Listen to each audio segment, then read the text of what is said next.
Atenção! Este vídeo é baseado em fatos reais. Contém fortes cenas de emoção e sonhos sendo realizados. Recomendamos cautela ao assistir. Você será estimulado a fazer o mesmo, e isso poderá transformar a sua próxima viagem em um conto de fadas.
Se você adora viagens e roteiros turísticos, eu tenho certeza que você vai gostar desta grande aventura.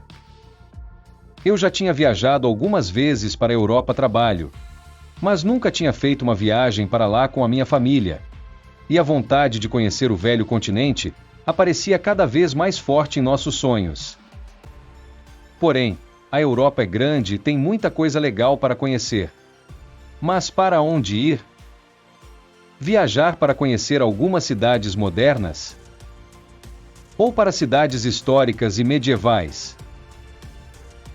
Para cidades que mais parecem saídas de contos de fadas? Conhecer castelos e fortalezas históricas? Ou com uma natureza exuberante? Embora eu não seja um profissional de turismo, apenas por hobby, eu sempre gostei de fazer roteiros de viagens. Em meu tempo livre, eu adoro pesquisar sobre países, cidades, estradas cênicas e a cultura de cada localidade, para elaborar roteiros turísticos ao redor do mundo. Para quem gosta, é uma forma divertida de viajar na viagem, se é que você me entende. Nunca gostei de comprar pacotes turísticos. Para mim, ficar preso a um roteiro nunca foi prazeroso, embora dependendo do país, agências de turismo são necessárias devido às dificuldades com o idioma e alguns costumes locais. O ritmo da minha família é frenético. Quando viajamos, gostamos de sair cedo do hotel e só voltar à noite. Gostamos de conhecer o máximo de cada lugar, já que principalmente na Europa, dormir pagando em euros, para nós não faz muito sentido. Já que moramos em um país continental, se o objetivo da viagem for descansar, o Brasil oferece diversas opções de roteiros, para todos os gostos e bolsos. Outra coisa que nós também não abrimos mão é do aluguel de um carro. Já fizemos roteiros utilizando o transporte público, mas além de ficar muito cansativo, o tempo para se deslocar entre o hotel e as atrações toma muito tempo e acaba limitando o que você consegue conhecer. Claro que em cidades como Paris, Londres, Amsterdã e Roma, o museu a céu aberto, você não precisa de um carro alugado para conhecer a cidade, pois o transporte público é eficiente e pontual. Mas com carro alugado, você pode, por exemplo, se hospedar em Madrid como base e ir de carro para cidades declaradas Patrimônio Histórico da Humanidade pela Unesco, como a Ávila, uma das cidades muradas mais bem preservadas da Europa. Salamanca, que possui uma das universidades mais antigas da Europa. Toledo, a ex-capital do povo visigodo. E Segóvia, todas as quatro, situada na comunidade autônoma de Castela e Leão.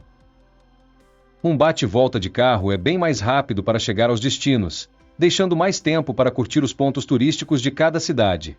Fica muito menos cansativo, além de que, durante o caminho, você pode parar na estrada quando quiser ou simplesmente mudar o roteiro, afinal, o controle da viagem está em suas mãos.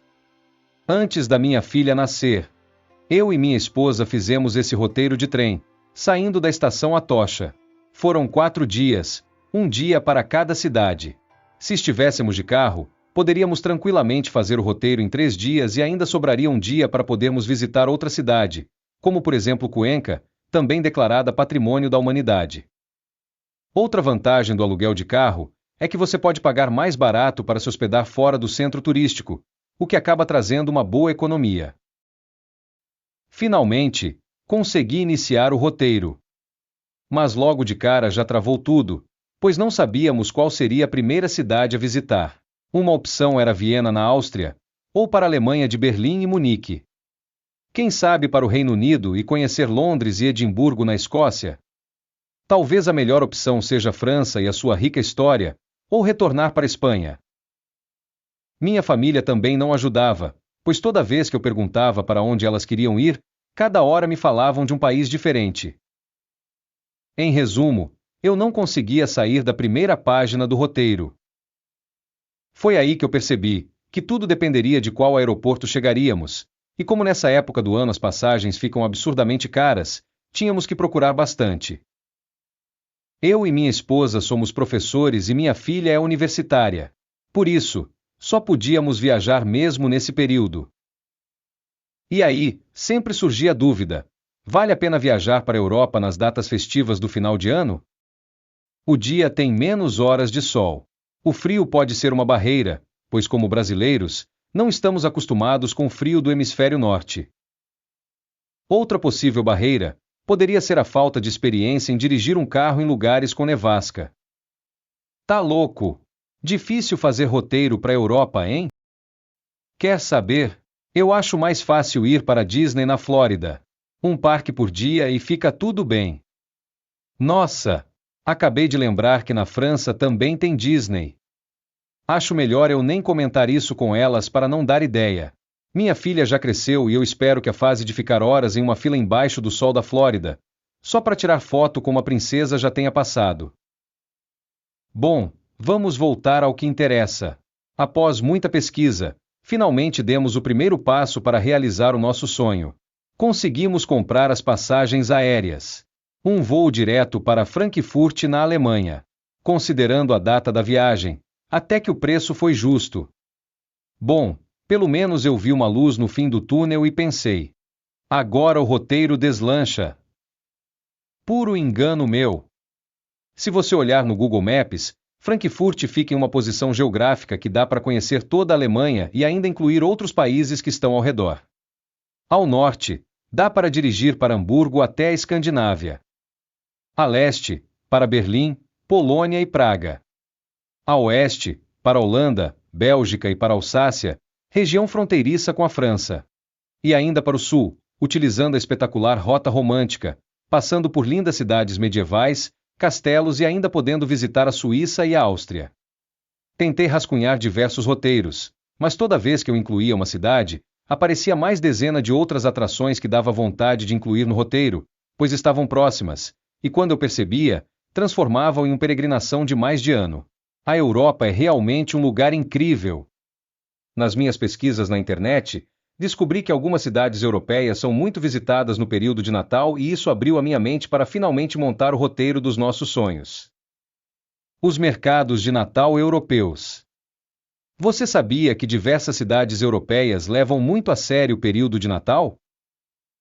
Além de decorarem as ruas com muitas luzes, árvores de Natal gigantescas, também montam mercados de Natal, com barraquinhas coloridas e repletas de lembranças de Natal, artigos de casa e decoração, além de um cardápio amplo e muito atraente para os visitantes. Não é à toa que isso atrai turistas do mundo inteiro, transformando a experiência de quem decidiu encarar o frio europeu em uma lembrança memorável. Sim, finalmente conseguimos finalizar o nosso roteiro da viagem para a Europa. Finalmente, chegou o dia da viagem. Demoramos quase 2 horas para chegar no aeroporto. Por ser quase véspera de Natal, o terminal estava abarrotado de gente. Parecia mais a 25 de março do que um aeroporto. Já fizemos o check-in e agora vamos passar pela alfândega. Acessamos a área de embarque e ficamos ainda um tempão aguardando para embarcar. Finalmente, iniciamos o embarque no avião. Embarque finalizado e cintos apertados. A partir de amanhã, viveremos novas experiências e conheceremos novos países. Venha participar dessa jornada conosco. Vamos desbravar o velho continente juntos. Agora eu sugiro tentarmos dormir um pouco, pois a viagem será longa. Amanhã, voltaremos a nos falar. Espero que você tenha uma boa noite.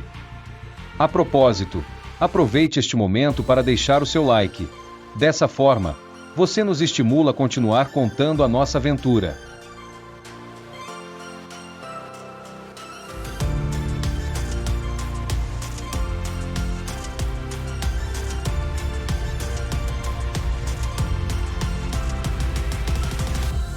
Finalmente, chegamos no aeroporto de Frankfurt, na Alemanha. Eu nem consigo acreditar que estamos pisando em terras do velho continente. A imigração foi rápida e retiramos as malas sem dificuldades. Atravessamos todo o saguão do aeroporto até a locadora onde tínhamos deixado o carro reservado. Claro que no caminho, aproveitamos e fizemos um lanchinho, afinal ninguém é de ferro. Na locadora, só me cobraram uma taxa adicional de seguro que eu nem me atentei quando fiz a reserva online. Assinamos os papéis e fomos quase correndo até o estacionamento para conhecer finalmente o carro que a locadora reservou para nós. O estacionamento é tão grande que demoramos quase meia hora para encontrar o carro. O carro é bacana, bem espaçoso e cheio de recursos digitais. Até me lembrou do meu velho Sandero de 2009. O estacionamento do aeroporto de Frankfurt é tão grande que parece um labirinto. Quando conseguimos encontrar a saída, já estava escuro. Nessa época do ano, por volta das 4:30 da tarde, já começa a escurecer.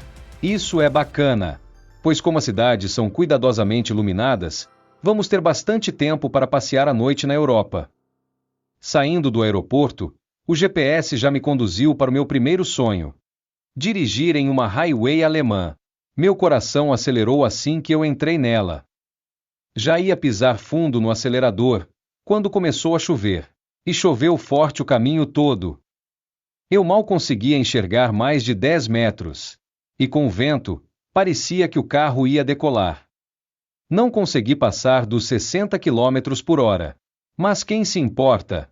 Eu estou realizando meu sonho de dirigir em uma highway alemã. Demoramos um pouco mais do que o previsto para chegar no nosso primeiro destino, Heidelberg. Mas ao chegar na entrada da cidade, novamente meu coração disparou de alegria e pensei: nossa, como somos sortudos de ter a oportunidade de realizar esse sonho. Deveríamos ir direto para o hotel, mas não resistimos e paramos no centro da cidade, pois o comércio ainda estava aberto e não queríamos perder um minuto da nossa viagem. Deixamos o carro em uma ruazinha paralela ao famoso calçadão da Rua Hauptstrasse, que em português significa rua principal, e fomos quase que correndo. Começamos a andar e logo de cara, já nos deparamos com uma loja de souvenir. Ao entrar, eu avistei um majestoso gorro, próprio para o inverno, pois cobria as orelhas.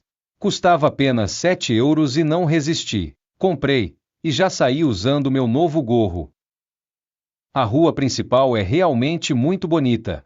Cheia de lojas, restaurantes e cafés perfeitamente decorados em prédios históricos e bem conservados. Pena que mal deu tempo de entrar em 2 lojas e o comércio fechou. Mesmo chovendo e com o comércio fechado, quem se importa? Afinal estávamos na Europa. Andamos um pouco e já avistamos a Ponte Velha, um emblemático marco de Heidelberg. Pensei, que sorte! Na internet, havia dezenas de fotos da ponte à noite, toda iluminada com o castelo ao fundo. Agora era minha vez de tirar essa foto. A ponte é realmente muito bonita. Mas por causa da guerra entre a Rússia e a Ucrânia, alguns países da Europa, incluindo a Alemanha, reduziram as luzes das ruas e de monumentos históricos para economizar energia. Acho que as fotos ficaram um pouco escuras e na ponte não deu para avistar o castelo de Heidelberg. Resolvemos pegar o carro e ir para o hotel. Para chegar lá, atravessamos toda a cidade, o que foi bom, pois conseguimos conhecer um pouco melhor a nossa primeira cidade na Europa, um pouco escura é verdade. O GPS nos levou direitinho até o hotel. Porém, acabei entrando no estacionamento errado. Ao invés de entrar na garagem do hotel, como estava muito escuro, acabei entrando na garagem de uma casa. Fiquei um pouco perdido até perceber o meu engano. Por sorte, não havia ninguém na casa. Finalmente entramos no hotel fazendo check-in eletrônico, pois não havia nenhum atendente. Ao lado da porta de entrada do hotel, tem uma caixa com senha. É só digitar a senha que você recebeu quando reservou e a porta abre. Nosso quarto ficava no segundo andar e não havia elevador. Tivemos que subir todas as malas pela escada.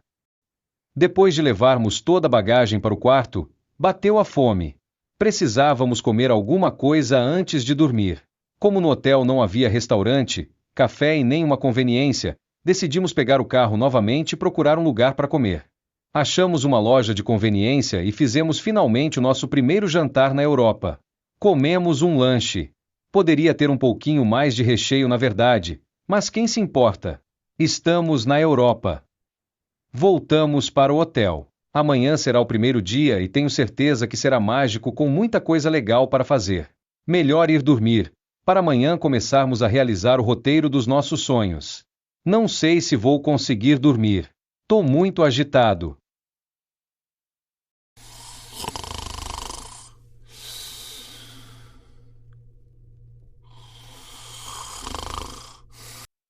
No dia seguinte, acordamos cedo mas renovados.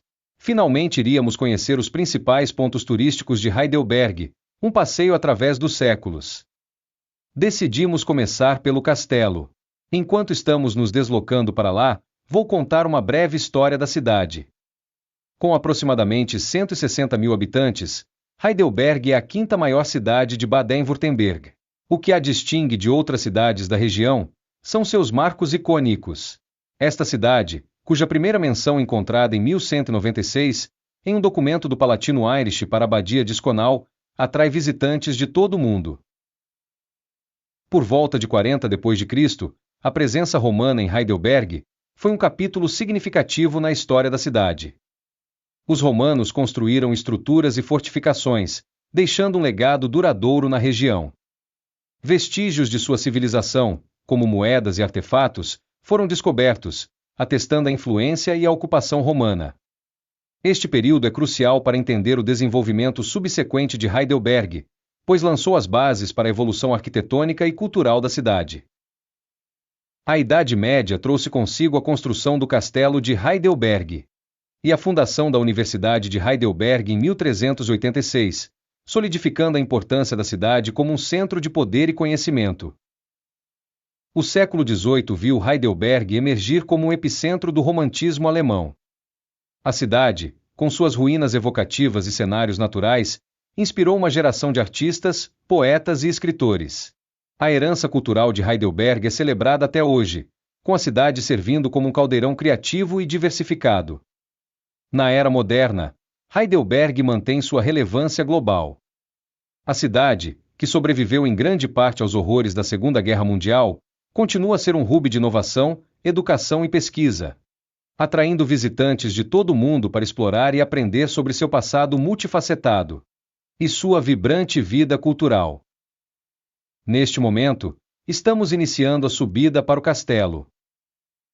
As duas formas mais rápidas de chegar lá são pelo funicular saindo da rua principal ou de carro. A subida até o castelo é bonita, através de uma estrada estreita e cheia de curvas.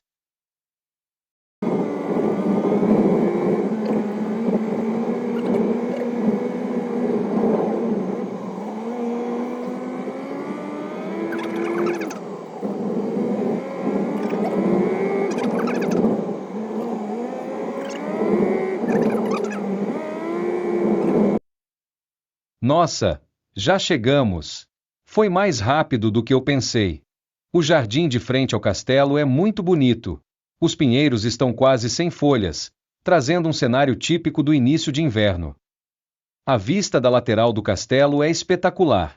Você consegue ver a estradinha que subimos de carro e se estende até o centro da cidade, passando pelo rio e as históricas pontes de Heidelberg.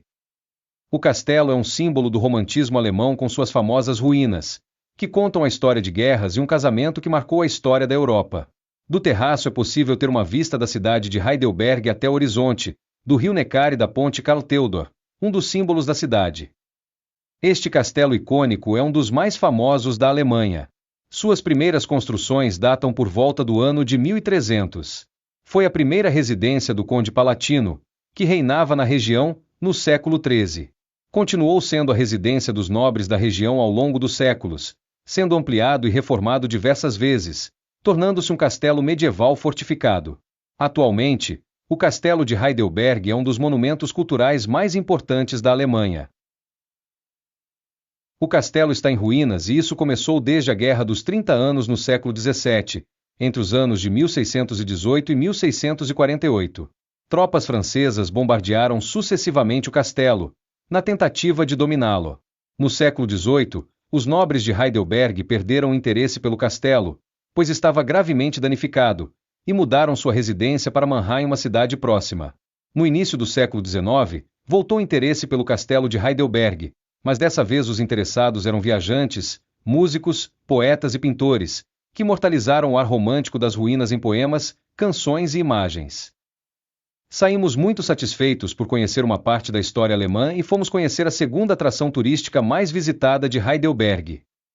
A Universidade de Heidelberg é a mais antiga universidade da Alemanha, fundada em 1386. Um renomado centro de aprendizagem e pesquisa, é respeitado mundialmente pelos seus padrões acadêmicos elevados e pela diversidade de disciplinas oferecidas. A Universidade de Heidelberg é especialmente conhecida pelos seus progressos em áreas como medicina, direito e humanidades, sendo um polo vibrante de inovação e descoberta. Saindo da universidade, fomos visitar também a Igreja do Espírito Santo. Não vou me aventurar a falar o nome dela em alemão. A Igreja do Espírito Santo, construída em estilo gótico, também está localizada no coração do centro antigo de Heidelberg. Foi construída entre os séculos XIII e XV, um dos únicos edifícios da cidade que sobreviveu às muitas guerras que ocorreram durante o século XVII.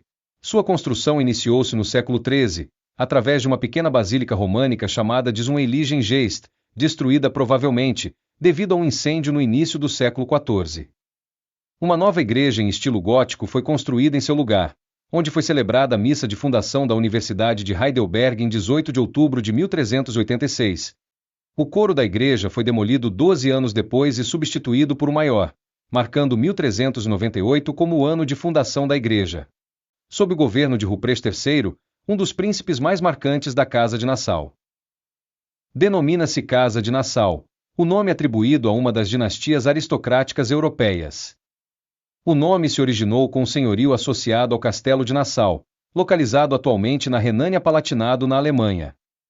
Com a queda da dinastia Hohenstaufen, na primeira metade do século XIII, o poder real dentro da Franconia evaporou-se, e o antigo Ducado Tronco se fragmentou em estados independentes separados. Nassau surgiu como um desses estados fazendo parte do Sacro Império Romano. Logo no início, a família se dividiu em dois ramos principais.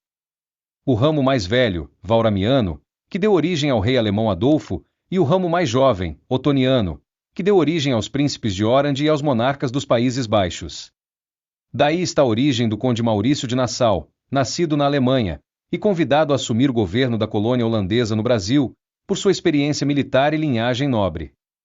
Sob seu comando, o Nordeste brasileiro assistiu a diversos progressos econômicos e militares. Inscreva-se no canal, pois falaremos mais sobre o Conde de Nassau nos próximos episódios. Depois disso, ficamos vagando pela cidade e chegamos na Marktplatz, a praça do mercado que fica no coração do centro histórico. A praça é um dos locais mais antigos da cidade. Uma praça super charmosa, cercada de casas antigas, cafés, restaurantes e lojinhas. No meio da praça você encontra a Fonte de Hércules, construída em 1706 para lembrar os esforços de reconstrução da cidade após a devastação da guerra.